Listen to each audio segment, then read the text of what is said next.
Assalamualaikum warahmatullahi wabarakatuh. Alhamdulillah rabbil alamin. Bapak Ibu, hari ini kita masih diberi nikmat sehat, nikmat sempat untuk melaksanakan tugas dan kewajiban kita, yaitu mendidik, mengajar dan membimbing anak-anak kita. Dan hari ini rekan kita akan memberikan sedikit ilmunya, karena rekan kita ini CGP Angkatan 11 Kabupaten Bondowoso, yang mana hari ini akan memaparkan mengenai bagaimana cara menyebarkan pemahaman budaya positif yang ada di sekolah. Harapan saya mewakili lembaga, apa yang nanti dipaparkan ini bisa kita laksanakan di sekolah, utamanya dari rekan CGP yang nantinya bisa menggerakkan rekan-rekan yang lain biar bisa melaksanakan apa yang disampaikan hari ini, yaitu penerapan budaya positif di sekolah. Harapannya dengan adanya penyebaran budaya positif ini, siswa kita lebih memahami budaya positif apa yang harus dilaksanakan di sekolah. Harapan saya utamanya mengenai kedisiplinan siswa, juga mungkin ada perubahan dari kita, bagaimana kita itu bisa memberikan yang terbaik untuk siswa kita. Mungkin ini yang bisa saya sampaikan. Harapannya nanti kita simak dari awal sampai akhir apa yang disampaikan oleh rekan kita. Insya Allah nanti ini akan bermanfaat untuk kita semua, utamanya untuk anak-anak didik kita, sehingga sekolah kita dengan adanya program IGP dan guru penggerak di sekolah kita, maka ke depan sekolah kita akan lebih maju, lebih meningkat minimal 1 langkah dari tahun ini. Itu saja harapan saya. Sekian, assalamualaikum warahmatullahi wabarakatuh. Terima kasih kami sampaikan kepada para sekolah yang telah memberikan motivasi untuk saya untuk melakukan kegiatan berbagi tentang menyebarkan pemahaman dan penerapan pengalaman budaya positif. Baik Bapak Ibu, yang perlu kami sampaikan di sini adalah tentang menyebarkan pemahaman dan penerapan pengalaman budaya positif di sekolah. Sebelum kita jauh melangkah, di sini ada konsep inti budaya positif, di mana konsep inti budaya positif itu satu. Yang pertama, harus ada perubahan paradigma belajar terhadap peserta didik. Yang kedua, motivasi perilaku manusia. Kemudian dilanjut dengan disiplin positif. Kemudian dilanjut dengan posisi kontrol guru. Dan yang selanjutnya adalah di sini terkait dengan nilai-nilai kebajikan. Kemudian dilanjut dengan keyakinan keras. Dan yang paling akhir adalah kebutuhan dasar manusia dan segitiga distribusi. Perlu Bapak Ibu ketahui, ini merupakan modul 1.4 yang telah kami pelajari di CGP Angkatan 11, di mana pada hari ini saya akan memaparkan tentang pembelajaran dengan paradigma baru. Sesuai dengan pembelajaran dengan paradigma baru, merupakan pembelajaran yang dirancang berdasarkan prinsip pembelajaran. Artinya berdiferensiasi sehingga murid belajar sesuai dengan kebutuhan, berdasarkan tahap perkembangan yang sesuai teori psikolik modern untuk mewujudkan profil pelajar Pancasila. Di mana kita ketahui pelajar Pancasila telah didengungkan oleh KHD atau Ki Hajar Dewantara. Untuk mengenai teori kontrol, kita akan mempelajari tentang miskonsepsi tentang teori kontrol. Di sini saya menjabarkan ada 4. Yang pertama, ilusi guru untuk mengontrol murid, sebagaimana pada gambar yang telah saya taruh di slide. Ini bukan apa-apa, hanya ilustrasi saja. Yang kemudian yang kedua adalah ilusi bahwa semua penguatan positif, efektif dan bermanfaat. Kemudian yang selanjutnya adalah ilusi dan kritik dan membuat rasa bersalah mampu menguatkan. Dan yang terakhir adalah ilusi bahwa orang dewasa berhak memaksa. Ini sesuai dengan miskonsepsi tentang teori kontrol yang telah saya buat. Nah, untuk mengubah paradigma stimulus respon Yang pertama adalah stimulus respon. Contoh, realitas kebutuhan kita sama semua, orang melihat yang sama. Maka teori kontrolnya di sini adalah realitas kebutuhan kita berbeda. Setiap orang memiliki gambaran juga berbeda. Oleh sebab itu, dari pendekatan teori kontrol yang telah dipaparkan di sini, mungkin Bapak Ibu sudah bisa membaca di slide. Oleh sebab itu nanti sebagai bahan acuan kita sebagai guru di SDN, khususnya di lembaga SDN Probolinggo 2. Kemudian selanjutnya, nah untuk penerapan disiplin positif di sini saya memaparkan pertama, disiplin positif berasal dari kata disipliner, yang artinya adalah belajar.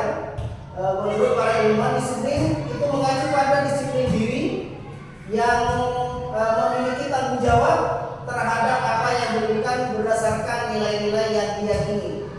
Artinya dengan disiplin positif ini akan menguatkan kita sebagai pendidik untuk selalu memberikan disiplin positif berbagai yang kita cintai. Kemudian disiplin positif merupakan salah satu cara penerapan disiplin yang seharusnya bertujuan untuk menumbuhkan kesadaran serta memberdayakan murid tanpa imbalan, dan juga penghargaan atau ancaman atau sebenarnya juga hukuman.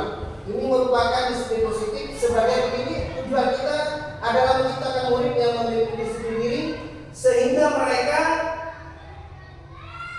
berperilaku mengacu pada nilai-nilai kebajikan universal dan memiliki motivasi intrinsik dalam perubahan perilaku ke arah yang lebih baik. Kemudian dari paradigma yang tadi kita akan mengacu kepada nilai-nilai kebajikan. Nah, nilai-nilai kebajikan apa yang harus kita miliki sebagai seorang pendidik? Di sini saya ada 3 yang akan kami jabarkan di sini. Yang pertama adalah profil pelajar Pancasila, karena ini merupakan kekhasan dari KHD yang telah menurunkan profil pelajar Pancasila. Di antaranya adalah beriman dan bertakwa pada Tuhan Yang Maha Esa dan berakhlakul karimah, kemudian berkebinekaan global, gotong royong, mandiri, kreatif, dan bernalar kritis. Kemudian menurut PYB ini merupakan toleransi, rasa hormat, integritas, mandiri, menghargai, antusias, dan empati, juga keingintahuan, kreativitas, kerjasama, dan percaya diri dan komitmen. Kemudian yang terakhir adalah keterampilan hidup atau life skill. Di sini saya menjabarkan dapat dipercaya dengan tulus hati, pendengar yang aktif, tidak merendahkan orang lain, dan memberikan yang terbaik dari diri sendiri. Jadi ini merupakan nilai-nilai kebajikan yang ditanamkan dalam pergerakan menciptakan disiplin positif di lembaga. Nah, oleh sebab itu di samping dengan disiplin positif yang diinginkan oleh setiap insan, manusia mempunyai kebutuhan dasar. Di antaranya kebutuhan dasar manusia itu adalah segala sesuatu yang kita lakukan untuk mendapatkan apa yang kita inginkan. Jadi seluruh tindakan yang kita lakukan ini memiliki tujuan tertentu, dan semua usaha terbaik yang kita lakukan adalah dalam rangka agar kebutuhan dasar kita terpenuhi dengan baik. Jadi saya menggambarkan ada satu orang ayah mengajarkan kedua anaknya untuk menanam pohon atau tumbuhan yang tujuannya adalah nanti dia akan memetik hasilnya pada saat dia sudah usia mulai sudah senja. Sementara bapak hanya menikmati bagaimana anak-anak itu berproses sebagaimana tumbuhan yang kita tanam. Nah, kebutuhan dasar manusia ini ada 5. Yang pertama, bertahan hidup. Ini penting karena sesuai dengan modul 1.4, kebutuhan dasar manusia itu dijabarkan ada 5. 1, bertahan hidup. Yang kedua, kasih sayang dan rasa diterima. Dan yang ketiga, penguasaan. Kemudian yang keempat adalah kebebasan, dan yang terakhir adalah kesenangan. Kalau kita jabarkan dari bertahan hidup seperti makanan, pakaian, tempat tinggal, dan keamanan, dan itu merupakan ruang hidup dari bertahan hidup. Sedangkan dari kasih sayang dan rasa diterima, ini konsepnya rasa diterima, kemudian dipedulikan, berbagi kerjasama, menjadi bagian dalam kelompok. Kemudian tentang penguasaan di sini adalah harga diri, keinginan itu dianggap memimpin, berprestasi, dan diakui di depan dan didengar. Kemudian yang kebebasan di sini ruang hidupnya adalah mandiri, memiliki pilihan, mencoba hal baru dan mampu mengendalikan arah dirinya. Kemudian yang terakhir adalah kesenangan. Kesenangan ini konsepnya adalah sesuai dengan prinsipnya kan, dalam bermain, humor, antusiasme dan tertawa. Tentunya pada saat kita memberikan materi kepada peserta didik kita harus sesuai dengan kebutuhan dasar manusia, yaitu yang kelima. Kemudian motivasi perilaku manusia. Ini ada dua. Yang pertama motivasi intrinsik, di mana motivasi intrinsik ini adalah untuk menghindari ketidaknyamanan atau hukuman. Kemudian motivasi intrinsik yang kedua yaitu untuk mendapatkan imbalan atau penghargaan dari orang lain. Biasanya ini sesuatu yang tidak perlu kita lakukan, di mana untuk memberikan disiplin positif tidak harus memberikan reward kepada peserta didik, sehingga anak didik kita itu merasa dihargai pada saat dikasih reward. Padahal hakikatnya reward itu akan menumbuhkan semangat peserta didik kita untuk belajar dengan aktif. Artinya peserta didik hanya dia akan aktif pada saat diberi reward. Kemudian motivasi intrinsik adalah untuk menjadi orang yang mereka inginkan dan menghargai diri sendiri dengan nilai-nilai mereka percayai. Artinya tanpa ada reward pun dari kita sebagai guru, siswa akan mempunyai niatan untuk berperilaku positif. Kemudian ini Bapak Ibu, sesuai dengan kalau kita jabarkan tadi terkait dengan hukuman, konsekuensinya, distribusinya, ini adalah yang perlu Bapak Ibu pahami di sini. Kalau kita membersihkan suatu hukuman itu tidak terencana, artinya tidak tiba-tiba. Misalnya pada saat peserta didik kita datang terlambat, secara otomatis kita akan mencerita atau bahkan membuat anak peserta didik kita itu takut. Kenapa kamu terlambat? Ini kata-kata yang tidak perlu kita undang untuk peserta didik. Kemudian konsekuensi terencana disepakati sesuai peraturan. Artinya murid tetap dibuat tidak nyaman, sikap guru selalu memonitor murid. Ini biasanya kalau ada konsekuensi. Kemudian kalau tentang terkait instruksi, proses menciptakan kondisi bagi murid untuk memperbaiki kesalahan dan juga proses kolaboratif yang mengajarkan murid untuk mencari solusi. Tapi yang terpenting dari tiga konsep ini, saya lebih setuju kepada restitusi karena sesuai dengan konsep modul 1.4, restitusi ini merupakan poin utama untuk memberikan kenyamanan bagi peserta didik untuk belajar di manapun kita berada, khususnya di SDN Botoliko 2. Artinya kita sebagai pendidik tidak memberikan siswa itu beban. Saya mau sekolah takut dimarahi. Kalau udah kerjakan tugas takut. Padahal menurut KHB pembelajaran itu adalah kebebasan yang perlu ditanamkan kepada peserta didik supaya peserta didik itu bisa mencari solusi sendiri terkait dengan pembelajaran yang diberikan di lembaga. Kemudian pos 5, posisi kontrol seorang guru. Kalau tadi dijabarkan tentang adanya hukuman, konsekuensi dan restitusi, di sini ada 5 posisi kontrol guru. Kita sebagai guru, 1 bisa ditempatkan sebagai penghukum, yang kedua bisa membuat merasa bersalah, yang ketiga adalah teman, yang keempat adalah pemantau, yang terakhir adalah manajer. Tentunya dari 5 konsep posisi kontrol guru ini yang sering kita gunakan adalah 1 sebagai teman untuk peserta didik kita dan juga sebagai pemantau. Jadi kita sebagai guru ini tidak akan memberikan hukuman kepada anak-anak kita dan juga kita kadang membuat merasa bersalah untuk peserta didik kita dengan kata-kata yang sekiranya memojokkan anak. Kenapa kamu terlambat? Kenapa kamu tidak kerja-kerja? Kenapa kamu selalu mencontek hasil karya temanmu? Ini hal-hal yang harus kita jauhi. Kenapa? Karena dengan kata-kata yang kita lontarkan akan sedikit banyak mempengaruhi perkembangan anak itu sendiri. Dan yang terakhir kita adalah sebagai manajer. Manajer di sini tentunya kalau di lembaga adalah pimpinan kita adalah kepala sekolah, tapi kita selaku manajer di kelas kita merupakan controlling untuk peserta didik kita di sekolah. Nah kemudian di sini saya paparkan juga contoh penerapan 5 posisi kontrol seorang guru. 1, contohnya begini. Pada kasus 1 siswa tidak memakai atribut lengkap saat upacara bendera, maka pertanyaan yang perlu kita lontarkan kepada peserta didik kita di sini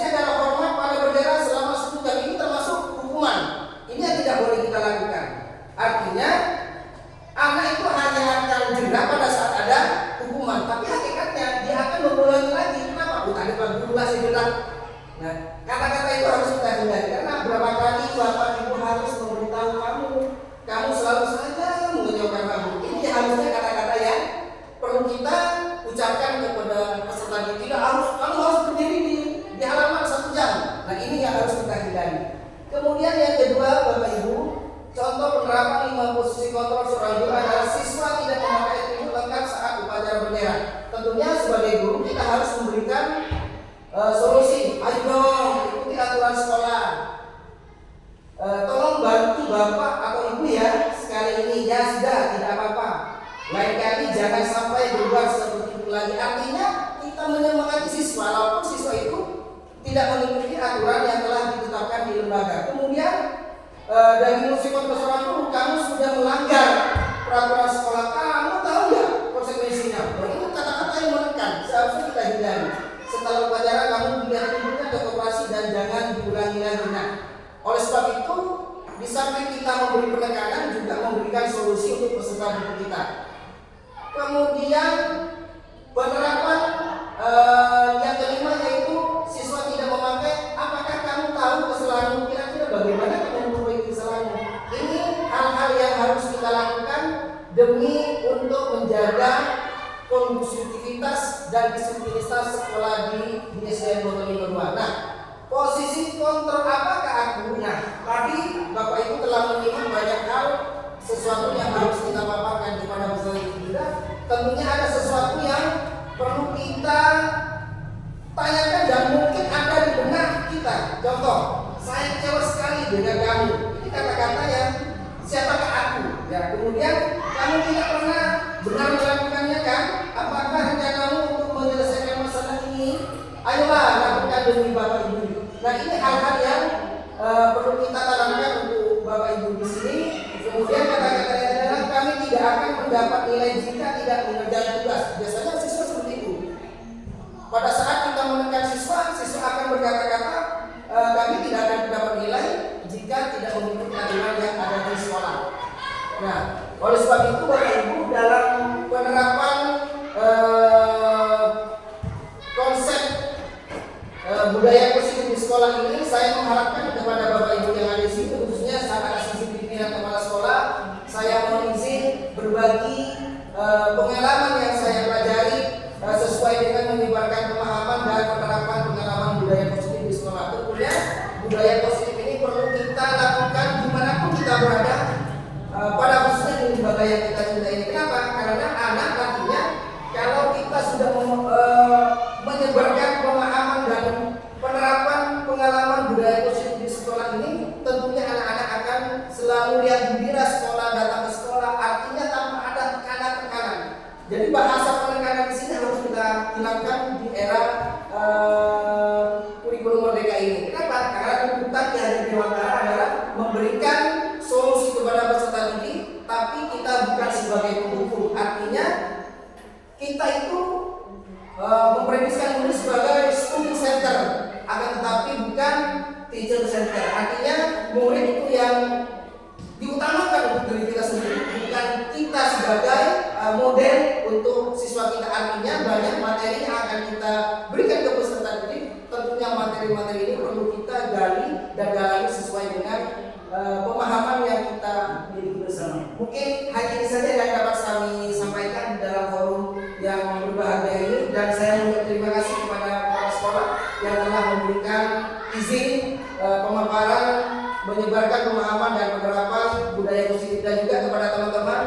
Selamat, kita akan bekerjasama untuk menggerakkan SDN Botolinggo 2 sehingga menjadi tergerak dan bergerak. Salam dukung penggerak. Terima kasih. Jadi sebelum ditutup, Ya, Pak. jadi mungkin dari apa yang sudah dikatakan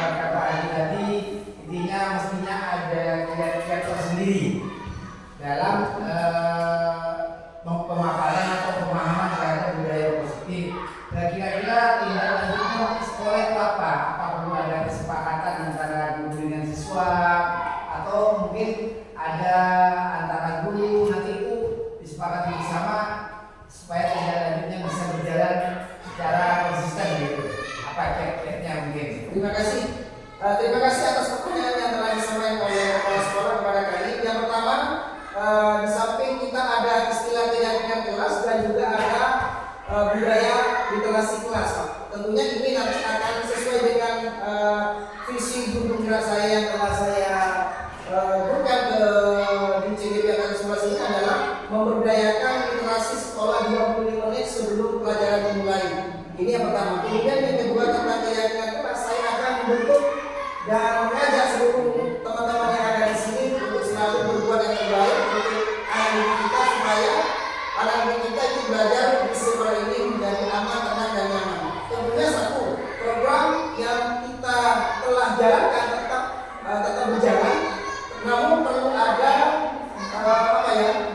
komunikasi di antara sesama guru yang ada di sini sehingga program yang kita jalankan bersama bisa terwujud dengan sebaik-baiknya. Mungkin itu Bapak Kepala Sekolah. Ya, mungkin tambahan nanti bisa karena anak-anak itu kadang kita juga ada suka lupa.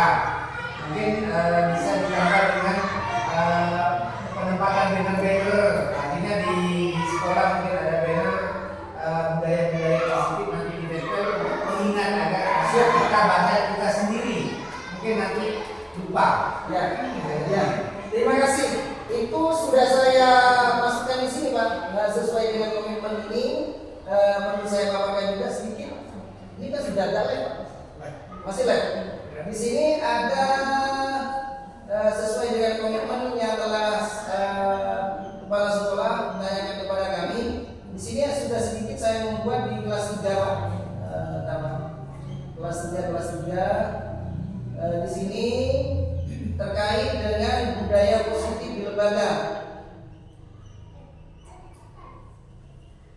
Ini loh, Pak, tentang keyakinan kelas.